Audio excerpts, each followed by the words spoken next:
With the winter season now here, hard not to think about the big power grid failure and reflect on that and the devastating winter storms that hit Texas back in February of 2021.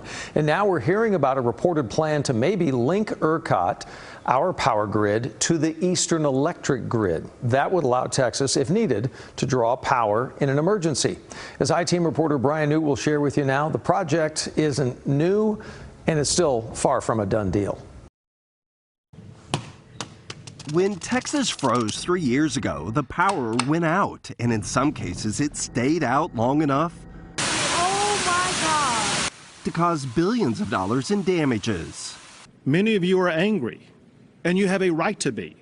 In that moment, had ERCOT been better connected to other electric grids, experts say Texas could have imported much needed power from out of state. As we think about other winter storms that have hit other parts of the country, those areas that have the ability to import lots of power remotely are the ones that are most able to sort of, survive the weather. Texas has long resisted connecting to avoid federal oversight. But Beth Garza, a former ERCOT monitor, says she believes there's a way to connect and keep ERCOT's independence. I'm not looking for federal oversight of the electricity system here, but there are ways to increase ERCOT's ability to draw on remote resources from outside the region. One of those plans is the proposed $2 billion Southern Spirit Connection. The plan calls for a 400-mile transmission line to be built from Texas across Louisiana and into Mississippi.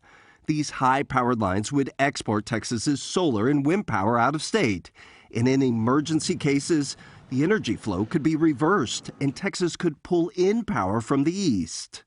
According to federal records, the project was first submitted for approval in 2011, but struggled to gain traction.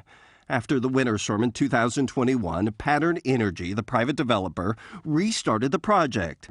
But it's still far from a done deal, as several regulatory hurdles need to be cleared. The company estimates construction could start in 2 years, with completion set for 2029.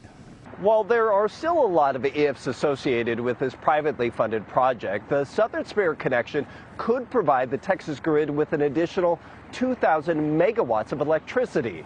That's enough, according to industry reports, to power nearly 4,000 homes in Texas. With the I-Team, Brian Newt, CBS News, Texas.